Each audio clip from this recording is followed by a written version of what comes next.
A paz do Senhor, juvenis! E hoje nós estamos aqui para mais uma EBD maravilhosa com essa turma linda. E hoje eu gostaria de apresentar esse time reforçado de professores que vão compor essa mesa para a aula de hoje. Aqui ao meu lado, Maria Eduarda, muito prazer. Eita glória! E temos também o Luiz, tudo bem? E aqui? Eu sou o diácono Gilson Júnior. É um prazer estar aqui para aprendermos juntos a palavra de Deus. Isso aí, galera. Glória a Deus. E você que nos assiste, agora é hora de tomar aquele café em nome de Jesus Juvenis, participar no chat, curtir esse vídeo, compartilhar. Você que é visitante de qualquer lugar do Brasil ou do mundo que nos assiste, você é muito bem-vindo também. Fique à vontade para participar nesse chat. E nós contamos, quem sabe, com a sua visita aqui na nossa igreja. Nós somos uma equipe da Marcas do Evangelho, Assembleia de Deus, Marcas do Evangelho. E será um prazer ter você qualquer dia aqui nos conhecendo, amém? E nessa manhã, para começar, nós vamos pedir o tio Júnior para estar orando, amém? Amém, vamos orar. Senhor nosso Deus, te louvamos, Senhor, por estarmos aqui para aprendermos, Senhor, estudarmos, Senhor, a Tua palavra, que o Senhor venha abrir os nossos corações para, Senhor, aprendermos mais de Ti, da Tua palavra, Senhor, que nos edifica, que nos exorta, que nos dá direção em todas as coisas. Que o Senhor também venha iluminar, Senhor, a mente de todos nós aqui, todos que estão nos assistindo, esses juvenis. Que o Senhor venha, Senhor, edificar a vida de cada um poderosamente, Pai. Em nome de Jesus. Amém. Oi, juvenis, eu sou a Rebeca e eu estou aqui para fazer a leitura bíblica de dois textos que se encontram um em Amós 3, do versículo 1 ao 7, e Zacarias 1, do versículo 1 ao 6, que diz bem assim: Ouvi essa palavra que o Senhor fala contra vós, filhos de Israel, contra toda a geração que fiz subir da terra do Egito, dizendo: De todas as famílias da terra, a vós somente conheci. Portanto, todas as vossas injustiças visitarei sobre vós. Andarão dois juntos se não estiverem de acordo? Bramirá o leão no bosque, sem que tenha presa? Levantará o leãozinho no covil a sua voz, se nada tiver apanhado? Cairá a ave no laço em terra, se não houver laço para ela? Levantar-se-á o laço da terra, sem que tenha apanhado alguma coisa? Tocar-se-á a buzina na cidade, e o povo não estremecerá? Sucederá qualquer mal à cidade, e o Senhor não o terá feito? Certamente o Senhor Jeová não fará coisa alguma, sem ter revelado o seu segredo aos seus profetas, seus servos. E Zacarias diz bem assim: No 8º mês, do 2º ano de Dário, veio a palavra do Senhor ao profeta Zacarias, filho de Baraquias, filho de Ido, dizendo: O Senhor tem estado em extremo desgosto com vossos pais. Portanto, dize-lhes, assim diz o Senhor dos Exércitos: Tornai para mim, diz o Senhor dos Exércitos, e eu tornarei para vós, diz o Senhor dos Exércitos. E não sejais como vossos pais, aos quais clamavam os primeiros profetas, dizendo: Assim diz o Senhor dos Exércitos: Convertei-vos agora dos vossos maus caminhos e das vossas más obras, mas não ouviram nem me escutaram, diz o Senhor. Vossos pais, onde estão eles? E os profetas viverão para sempre? Contudo, as minhas palavras e os meus estatutos, que eu mandei pelos profetas, meus servos, não alcançaram a vossos pais? E eles tornaram e disseram: Assim como o Senhor dos Exércitos fez tentação de nós tratar segundo os nossos caminhos e segundo as nossas obras, assim ele nos tratou. E é isso. Tchau, juvenis! E a aula de hoje é qual, Duda? A aula número 6, lição número 6, que tem por título Conhecendo os profetas menores.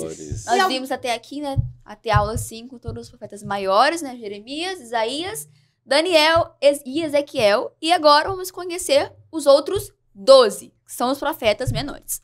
Eita glória! E já que nós estamos falando, né, essa lição abordou então profetas maiores, profetas menores, a revista nesse trimestre, fica já aí para você relembrar quem eram os profetas em tempos, épocas, contextos históricos diferentes. Deus levantou grandes homens inspirados pelo Espírito Santo que eram oráculo de Deus para a sociedade de seu tempo. Eles tinham palavra tanto dirigido às lideranças políticas, espirituais de seu tempo, como também advertiam, exortavam o povo ao arrependimento. Eles atuaram tanto em épocas de prosperidade como também em épocas de grande grandes calamidades. E eles eram boca de Deus na terra para trazer a mensagem de Deus ao seu povo escolhido. Nós lemos aí, ó, no própria leitura bíblica em classe, diz lá no verso 7 de Amós 3 que o Senhor Jeová não fará coisa alguma. Olha que coisa linda. O Senhor, então, não fará nada sem antes revelar o segredo aos seus servos, os profetas. Glória a Gente, Deus. glória a Deus pela vida dos profetas. Vocês já estudaram os profetas maiores, que Duda já disse aqui, os 4 grandes profetas maiores. E hoje nós vamos dar início, então, aos profetas Isso aí. menores. E como a Renata falou, coisa muito interessante, né? Deus não vai fazer nada se ele revelar aos seus servos, os profetas. E quantos servos e profetas Deus teve durante toda a história? Quantas pessoas para dar seu ensinamento pra gente, né, Gilson? É verdade. Importante, né, Luiz? Impressionante. Né? Então, para a gente dar uma introdução aqui na nossa lição de hoje, né? Nós vamos falar um pouco sobre uma visão panorâmica, né, dos profetas menores. Né? Nós estamos no decorrer da lição, nós vamos estar falando aqui por que profetas menores, né? Qual era a importância deles, a missão que eles tinham, né? Então, para começar aqui, né, por exemplo, qual era a missão dos profetas menores? Qual era o papel deles? Como dos maiores também, né? Dos profetas.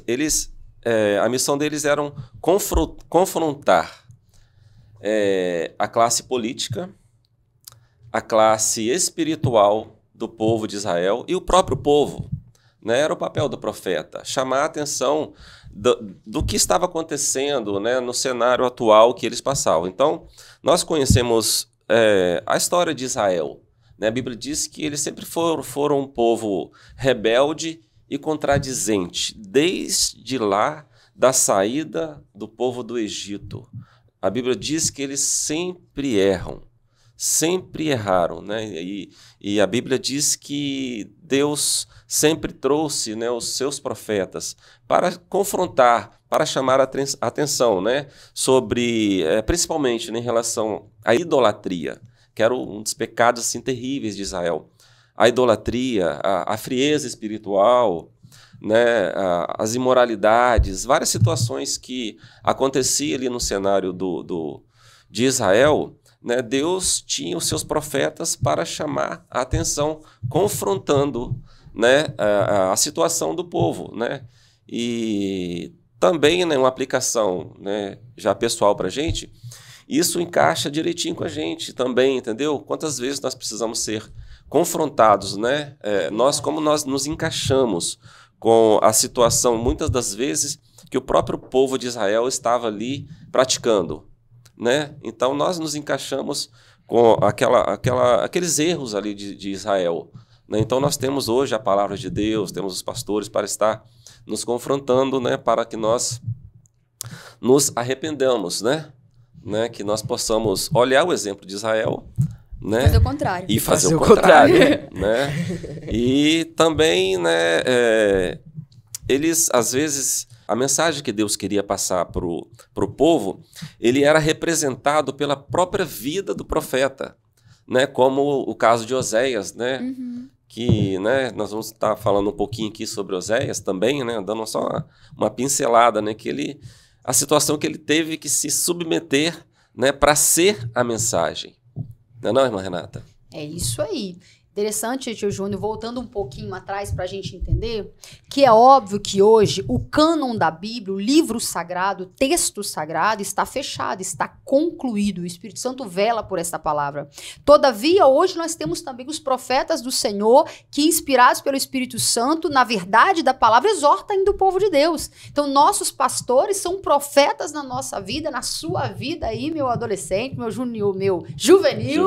Que, para quê? Para nos exortar também, para nos admoestar, nos advertir, dizer, olha o perigo do caminho que você está levando, você se afastou do que a palavra diz, olha a necessidade de se arrepender, cuidado com esse comportamento. Isso tudo são vozes que o Senhor levanta para nos advertir. Ainda hoje, no meio do povo de Deus, quantos cultos o Senhor se levanta e diz, assim diz o Senhor.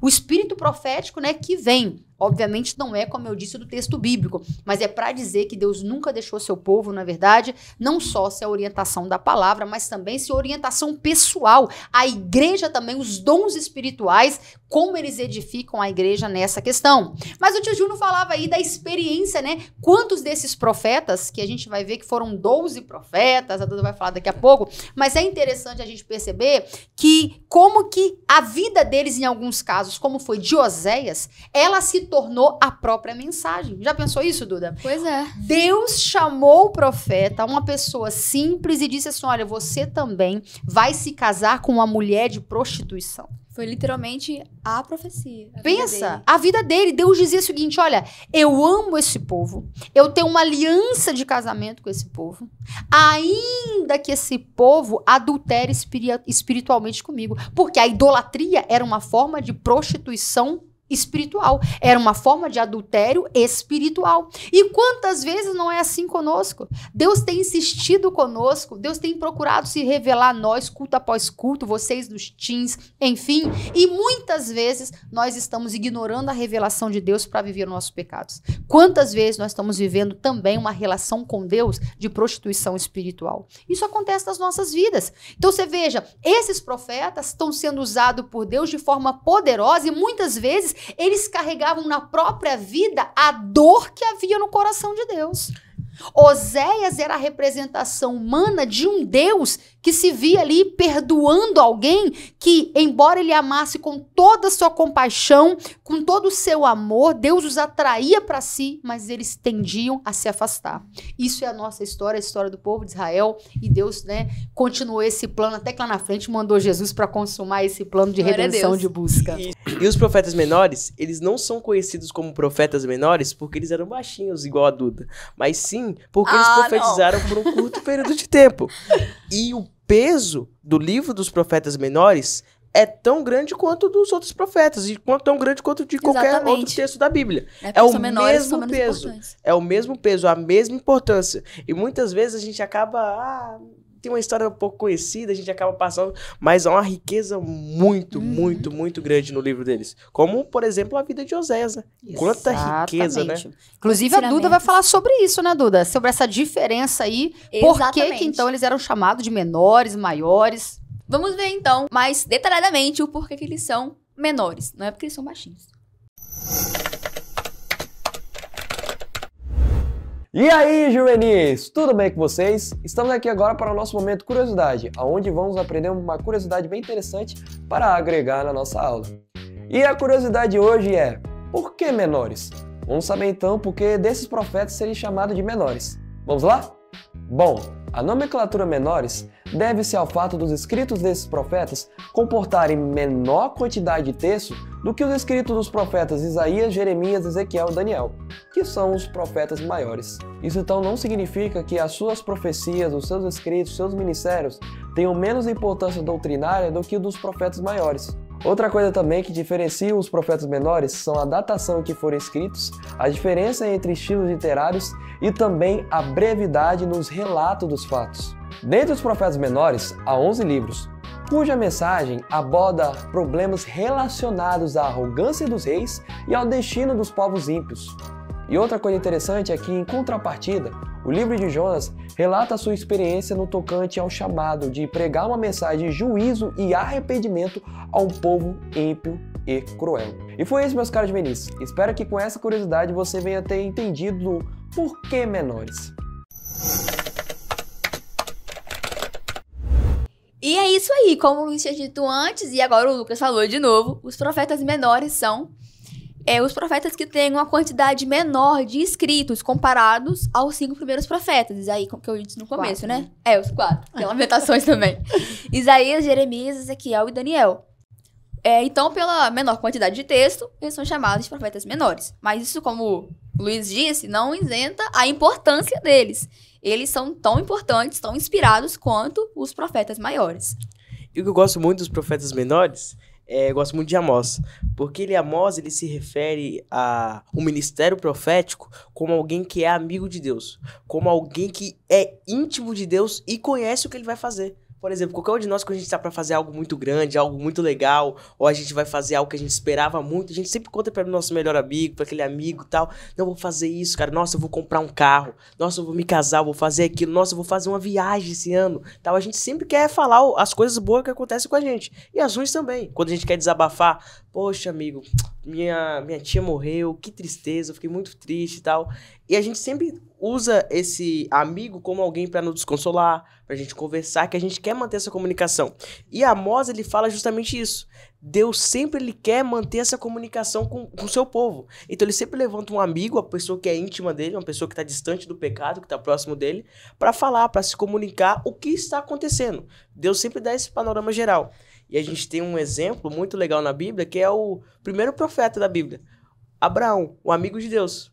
Como Deus, antes de destruir Sodoma e Gomorra, Deus vai a Abraão e conversa com ele, que ele vai destruir a cidade. E ainda meio que, parafraseando, pede um conselho para Abraão. Abraão, Senhor, será que se não tiver 30 justos lá, o Senhor não consegue poupar a cidade? Aí Deus, como um amigo, é engraçado ver como Deus... Dialoga, né? Dialoga. Ele não precisava disso, Deus é Deus, gente.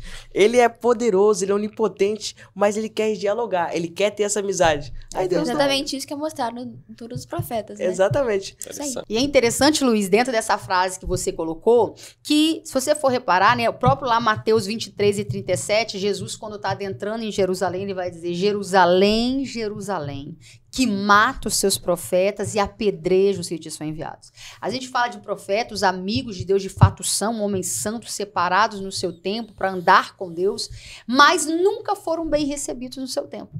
A maioria deles foram maltratados, vilipendiados, caluniados, muitos mortos de forma terrível, porque a história do povo de Israel, a conclusão do Velho Testamento, por exemplo, você vai ver que o povo nunca ouviu os seus profetas. Eles se levantaram advertindo o povo durante séculos e eles não foram ouvidos. Você vê que a maior ira de Deus que seria derramada, que a gente vai ver depois nos cativeiros, ele aconteceu. Por quê? Porque o povo nunca ouviu a voz profética. Só porque eu estou dizendo isso aqui, a razão maior é advertir que hoje a tendência é numa igreja de 1000 pessoas... Às vezes, você não tem 100 pessoas dando ouvido ao que os pastores estão falando. É porque a maioria das palavras é advertindo. Exatamente. Isso tira a gente espiritual da já zona de pegou, conforto. Tira a gente da maneira que a gente quer viver a nossa própria visão. E aí, não quer sair dessa zona de conforto. E pro outro caminho, ouvir, tem se levantado muitos pastores que querem dizer o que o povo gosta de ouvir. Como também aconteceu com falsos profetas. Nada novo debaixo do sol. Nada novo debaixo do sol, ué. Viu como... De fato, gente, parece que a gente tá falando sobre coisa. nós. É a mesma coisa. Bacana, né? Conclusão muito legal. Que acontece hoje, né?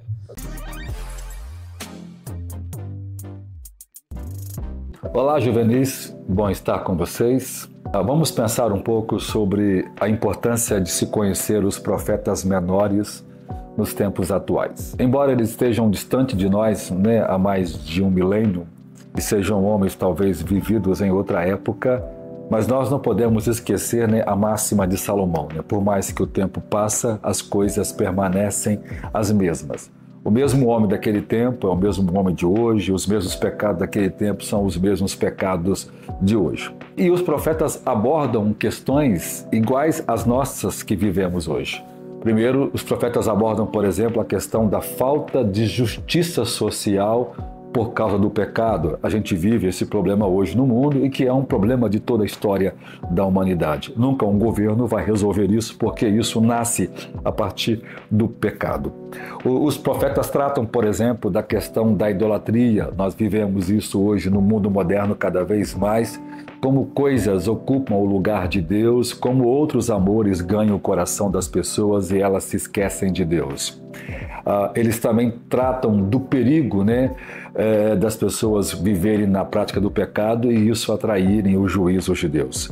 Deus julgou aquelas nações, nenhuma nação que se levantou contra Deus foi poupada. Os babilônicos foram julgados por Deus, os medo-persas foram julgados por Deus, os gregos foram destruídos em sua arrogância, o Império Romano foi destruído completamente por causa da corrupção de seus pecados.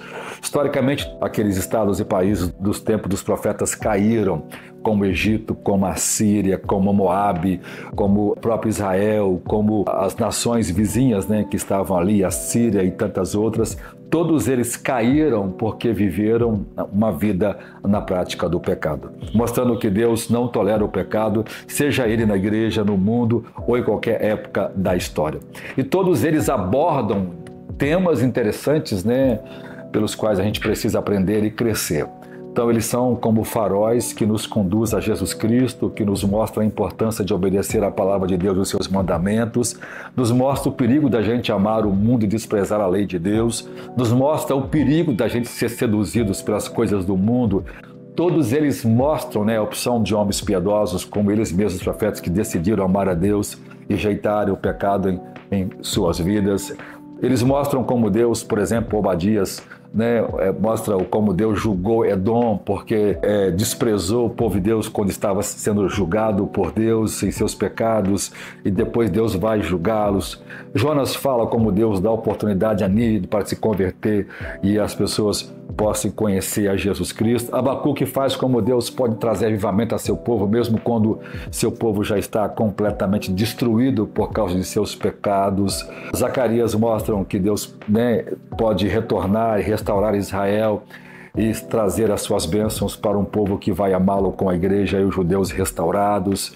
Malaquias fala que Deus vai visitar a maldade dos pais, dos filhos, fala que Deus vai converter o coração dos pais aos filhos, dos filhos aos pais, ou seja, todos eles trazem mensagem de esperança e de julgamento. Então eles são importantíssimos porque tratam e versam de temas atuais, já que a palavra de Deus é atual e serve para a gente em qualquer época. Deus abençoe vocês nos estudos dos profetas menores.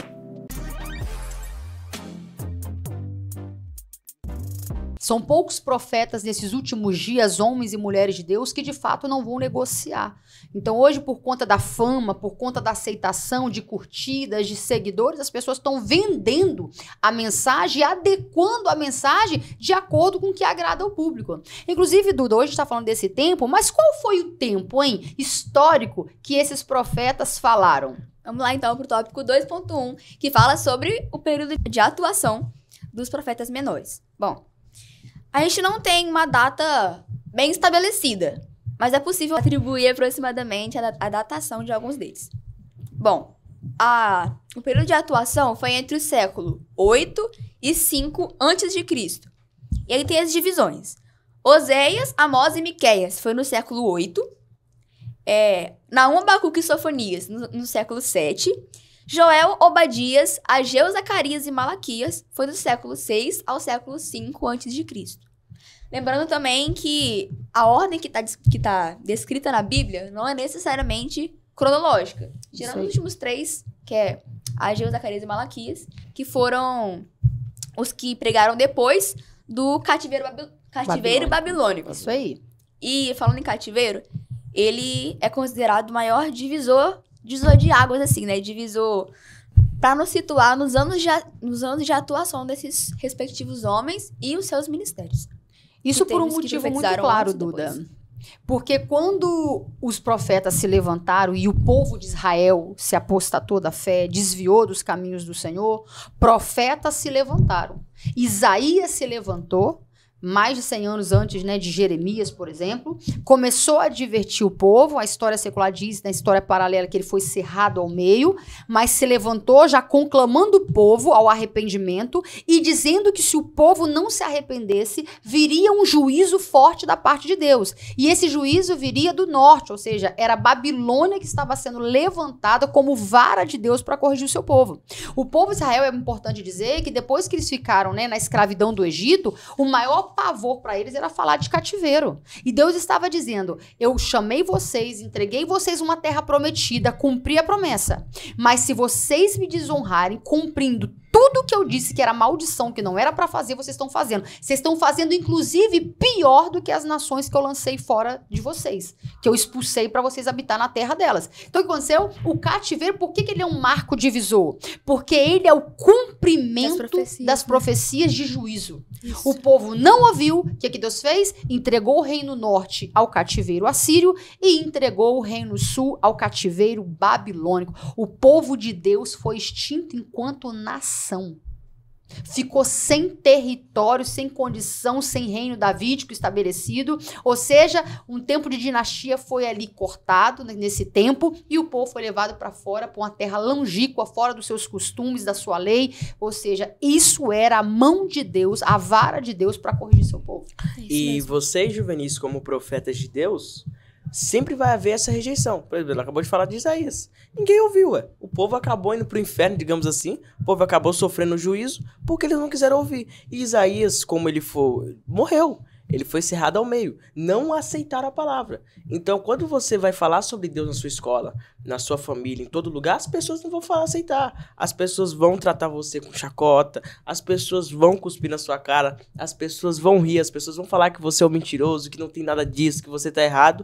Mas, basicamente, a missão do profeta é essa. A missão do profeta é denunciar aquilo que tá errado. Denunciar, trazer luz à escuridão que tá acontecendo.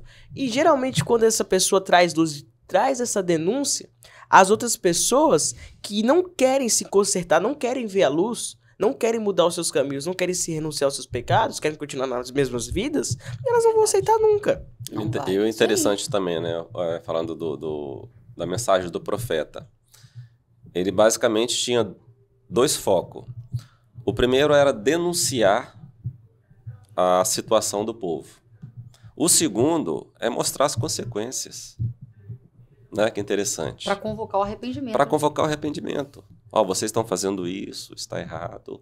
Deus não está se agradando. E se vocês não se arrependerem, vai acontecer isso, as consequências vão vir.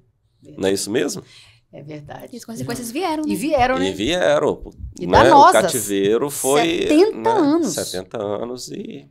E o pessoal era tão corrupto, né, como a gente vê hoje, que o pessoal gostou do cativeiro. O pessoal, nossa, que top, isso que eu queria aqui. Agora eu posso pecar, agora não tem mais profeta pra me alertar, né? Agora não tem mais pastor, não tem mais ninguém, agora eu vou viver do meu jeito, ó. Agora tá feliz, tá tranquilo. Bom, mas... E agora que a gente já falou um pouco sobre alguns profetas, já falamos dos tempos de atuação, a importância deles, porque são menores, vamos conhecer um pouquinho deles e ouvir um pouco sobre os seus respectivos ministérios.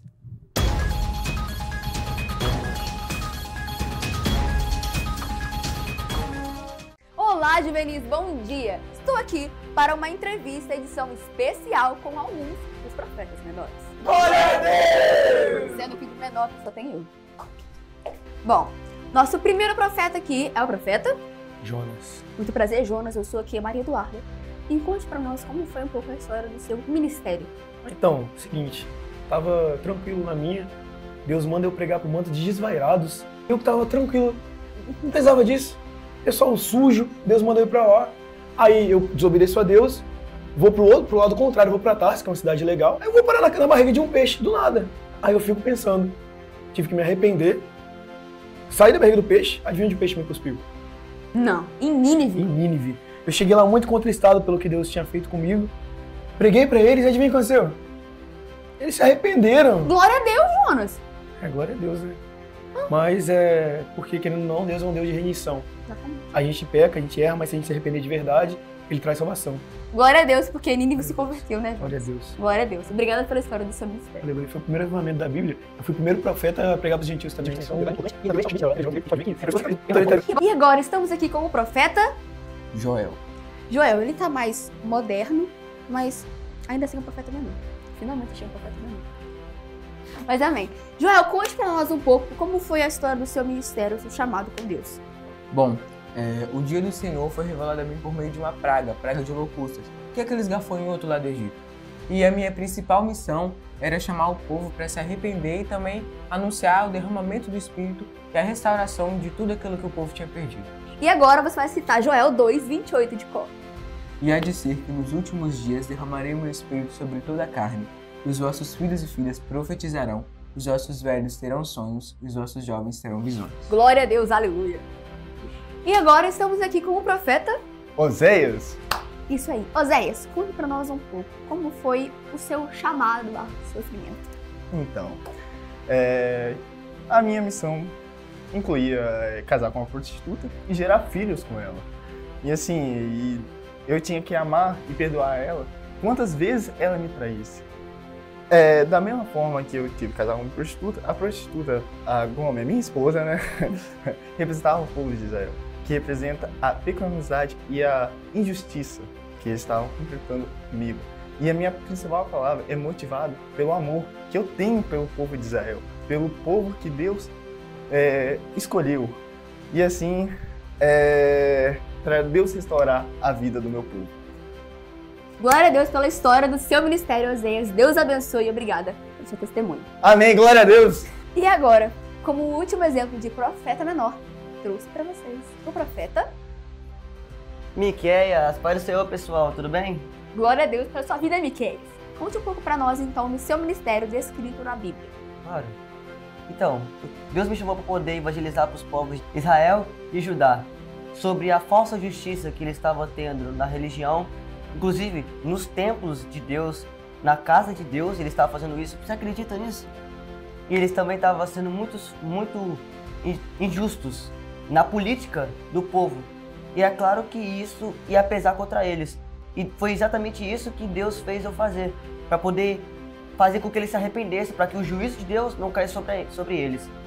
Foi exatamente isso. Então, seu ministério foi uma chamada de atenção para o povo, né? Foi para puxão de eles se orelha. voltar. Puxão de orelha. Foi puxão de orelha. Israel e Judá, para que se voltassem para Deus, deixassem a falsa religião e a injustiça na política. Exatamente. Muito bom, Miqueias, muito obrigada. Eu que agradeço você, tá? Aí, Eduarda. Muito prazer, Maria Eduarda. Deus abençoe. Amém. Tchau, gente. E Passeio. essa foi a nossa entrevista com os profetas menores. Espero que vocês tenham entendido. Vamos voltar para a aula.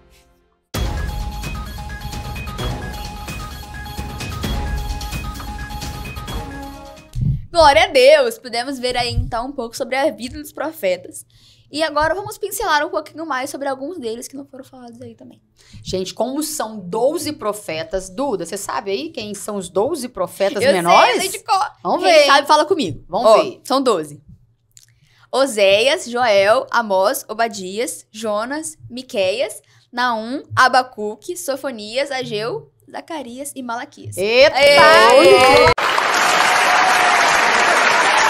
Muito bem. É isso aí, mas eu sei que todo mundo que sabe a musiquinha tá ligeiro aí, Eles já sabe a ordem. Sabe. Gente, essa musiquinha todo mundo tem que aprender, até eu vou aprender, porque verdade. ela é de uma ajuda Os livros maravilhosa. vão contar. É isso Cada aí. um é bem legal, cada um. É isso aí. É isso aí. Mas, gente, essa aula é uma aula para você aprender também da doutrina e da forma que a Bíblia, o texto bíblico é dividido. Então, hoje você sabe que tem os livros proféticos e que dentro dos livros proféticos você tem profetas maiores e menores. Você já ouviu aqui que não é maior porque é baixinho, porque tem mais, é mais importante, nem menor porque é menos importante, mas pela quantidade que eles escreveram. Quem escreveu mais, profeta maior. Quem escreveu menos, profeta menor. Isso a gente já sabe. São 12, não vai dar para falar todos, até porque as lições, a partir de agora, vão tratar especificamente de cada um desses profetas. Mas nós vamos dar uma pincelada aqui, a partir de agora, sobre alguns deles. Duda, me fale aí de algum desses profetas menores. Então, mesmo Joel já tendo dado entrevista. Ó, Joel deu entrevista, Deu, hein? menina. Meu Deus. Vamos falar O um homem pouquinho do sobre grande o dia, ministério Senhor. dele. Eu acho Joel um profeta muito interessante, porque além de ele profetizar, né, sobre o grande dia do Senhor, que ia ser apresentado por meio da praga de locustas, trazer juízo ao povo, ele também prediz restauração. Ele prediz que se o povo se arrependesse e realmente buscasse os caminhos do Senhor, ele derramaria o Espírito Santo e traria o avivamento que está descrito lá. Vossos filhos e filhas profetizarão, os vossos velhos terão sonhos, vossos jovens terão Glória a visões. Deus. E isso é uma coisa que se cumpriu. Como... Quem citou Joel no Novo Testamento? Coloca no chat. Coloca no chat. Quem falou? E estas palavras não é outra coisa senão o que vos predisse o profeta Joel. Foi Pedro logo depois do Apóstolo Pentecostes. Pedro. Exatamente. Também. E é isso Cheio aí. do Espírito Santo, né? E que interpretação, que exegese bíblica que ele puxou. Meu Pedro, Deus. pescador, da onde que ele tirou o profeta Joel? Como que ele linkou isso? Como a gente vê que o Espírito Santo é maravilhoso, Coisa né? linda, Exatamente. né? Santo, né? Espírito Santo, Que coisa. lembrou. E é interessante que lá nós não tivemos, como nós tivemos na Rua Azusa com Joel, a questão do derramamento sobre os servos e servas, né? Que é algo que a gente foi ter depois com o fim da escravidão. Que os descendentes de escravos foram visitados agora, no início do século XX, pelo mover maravilhoso do avivamento que alcançou não só homens e mulheres, mas servos e servas, que não tinham acesso a esse tipo de coisa e passaram a ter como derramar. E Joel predisse, ainda há cumprimento e nós ainda estamos vivendo. Como que as profecias, mesmo sendo tão antigas, se cumpriram hoje em dia? Você está vivendo o avivamento? Você Glória. crê nesse último e maior avivamento em nome de Jesus? Glória a Deus pela vida de Joel. E agora, tio Júnior, você também vai falar sobre algum profeta também? Quer falar sobre algum profeta menor que te marcou? Não, sim, uma pequena observação, né, de um dos profetas, né? Me chama a atenção um dos profetas que ele fala uma frase, né? E até quero sugerir para vocês colocar no chat aí, né? Quem é bom de Bíblia ali. Que ele cita uma frase interessante, que foi citada por Paulo no Novo Testamento, dizendo como seria a forma de salvação no Novo Testamento. Então, esse profeta, ele disse na literalidade a frase, né? Mas o justo viverá da fé. Ou o justo viverá pela fé. Então, quem é que sabe aí qual profeta que falou essa frase, que seria a forma de salvação da nova aliança? Temos na tela.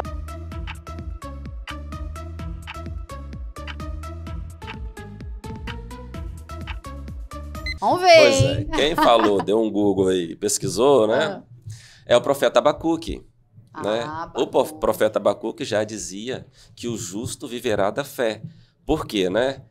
Fazendo só uma comparação. No Antigo Testamento, a salvação era através da lei, né? Deus instituiu a lei através de Moisés ali e disse que quem observasse a lei, cumprisse toda a lei, seria salvo, né? Por elas vocês viverão, vocês vão ser salvos pela lei. E na nova aliança, através de Cristo, é através do sacrifício de Jesus, através da fé, como diz Romanos capítulo 1, né? Sendo, pois, justificado pela fé, temos paz com Deus. Então, hoje, já dizia o profeta Abacuque, a salvação é pela fé. Só salvo pela graça por meio da fé, Isso, né? a salvação pela graça Por meio da fé. É a fé que se É o apropria veículo da graça, né? para se apropriar da graça, né? É a fé.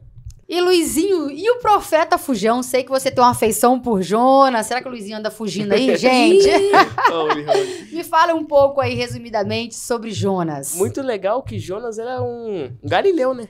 E ele não queria atender o chamado do Senhor, como muitos profetas como vocês, gente, que muitas vezes fogem do chamado do Senhor. Eita. Mas a gente tem que entender que o chamado não é nosso. Não é a gente que vai fazer. Deus quer nos usar como veículo. Se Jonas não fosse para lá mesmo, Deus ia mandar outro e Deus ia converter aquela cidade de alguma forma, porque estava no coração de Deus. Nós somos agraciados de poder participar do que Deus está fazendo. Mas ninguém quer pregar, né, Luizinho? Pra quem você odeia, pro seu inimigo, pra aquela pessoa que você acha super mega antipática, que te fez mal, não é? E Deus ali estava tratando com a misericórdia Jonas, né? o coração de Jonas, não é verdade? E outra observação sobre Jonas, Luiz, eu me lembrei aqui, assim, te cortando. A história de Jonas foi um dos sinais que Jesus citou para os fariseus na época. Eles pediram um sinal a Jesus e Jesus falou, nenhum sinal será dado a não ser do profeta Jonas. Que ele esteve 3 dias no ventre, né, simbolizando que Jesus estaria 3 dias no centro da terra. Morto, né? Morto e ressuscitaria. Esse é um sinal, né? Interessante, né? E que lindo é o peso da palavra de Deus, né? Verdade. Porque a única coisa que Jonas fez foi pregar a verdade, só isso. E o povo se converteu. Então, Juvenil, não tenha medo quando você for pregar na sua escola, em algum lugar, na rua, nas praças, nos ônibus, em qualquer lugar. E pras pregue a pessoas verdade. mais improváveis, né, Luizinho? Mais improváveis, Ninguém fala, aquela né? que você acha que nunca vai se converter, converter. é ela que vai, entendeu? Porque quem faz a obra é Deus. É verdade. E se a pessoa não se converter, aquela palavra vai servir de juízo pra ela. Isso aí. Então, tá perfeito. A gente tem que ir lá e tem que pregar, guys. É isso aí. Guys, Eita glória! E glória a Deus pela vida dos profetas bíblicos, tanto os maiores como os Exatamente. menores. Essa aula foi uma bênção. E vamos estar encerrando, Duda. Você gostaria de dar uma palavra de encerramento nessa manhã para os juvenis? então, só pra concluir mesmo, depois de a gente aprender tanto sobre os profetas menores, que nós vimos que a função deles, a missão deles era pregar o arrependimento ao povo, era advertir sobre os seus erros. E isso cabe a nós também, hoje em dia, como cristãos. Advertiu sobre os pecados. Exatamente. Pregar para as pessoas, adverti-las sobre os pecados delas. e crer que Deus vai fazer a obra, como disse o Luiz, né? Convocar o arrependimento. Isso aí, né? convocar o arrependimento, porque o dia do Senhor está chegando, como disse Joel.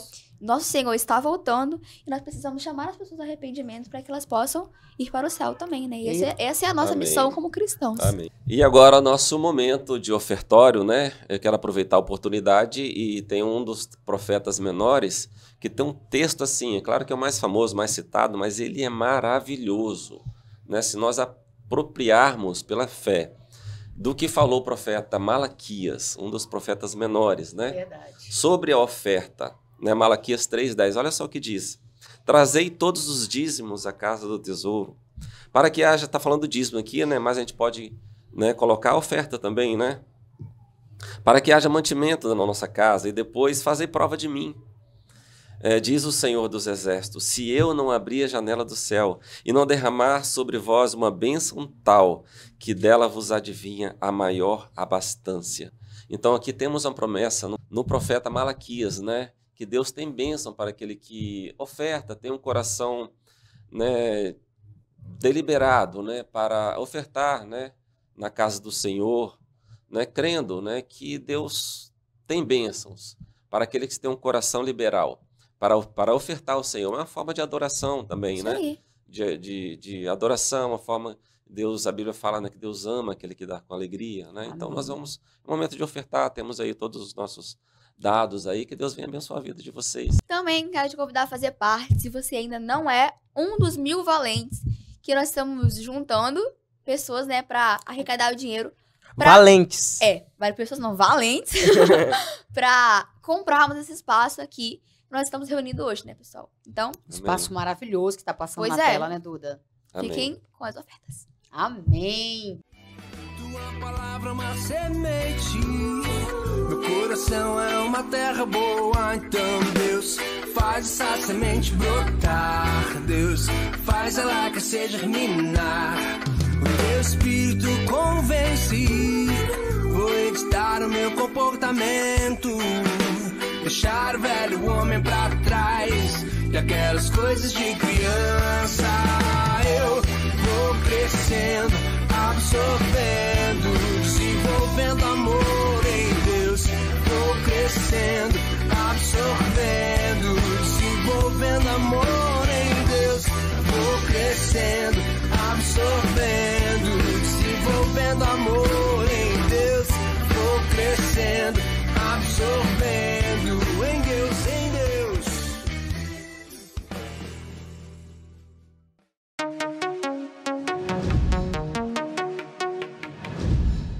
Olá, juvenis! Bem-vindos a mais um Perguntas e Respostas.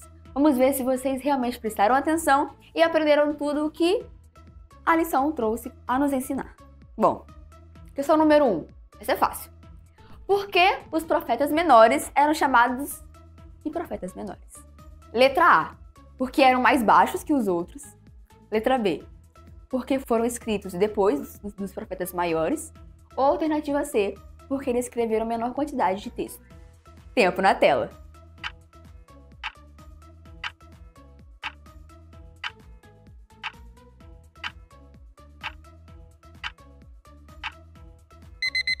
E a resposta certa é a letra C, porque os profetas menores escreveram menor quantidade de texto comparado aos outros 5 primeiros.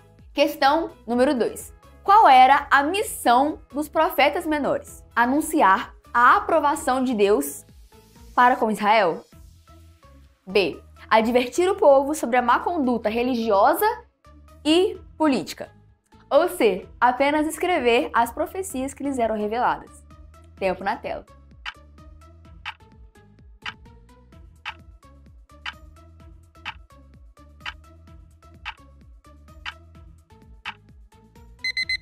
E a resposta certa é a letra B, advertir a má conduta do povo de Israel, tanto religiosa, no templo com os sacerdotes, como política com os reis e governantes da época. Questão número 3. Qual foi o período de atuação dos profetas menores? Letra A, de 500 a 1000 depois de Cristo. Letra B, do século 8 ao século 5 antes de Cristo. Ou letra C, do século 10 ao século 4 a.C. Tempo na tela.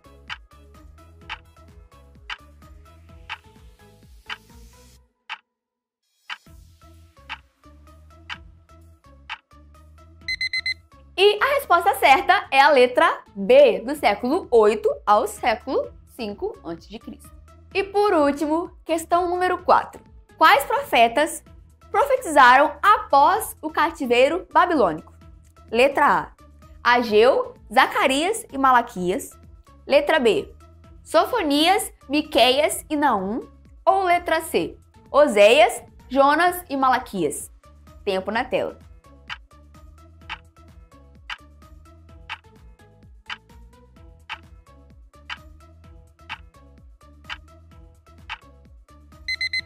E para encerrar, nossa resposta certa é a letra A. Os últimos 3 livros estão em ordem cronológica, que são depois do cativeiro babilônico: Ageu, Zacarias e Malaquias. Espero que vocês tenham acertado e vamos voltar para a aula.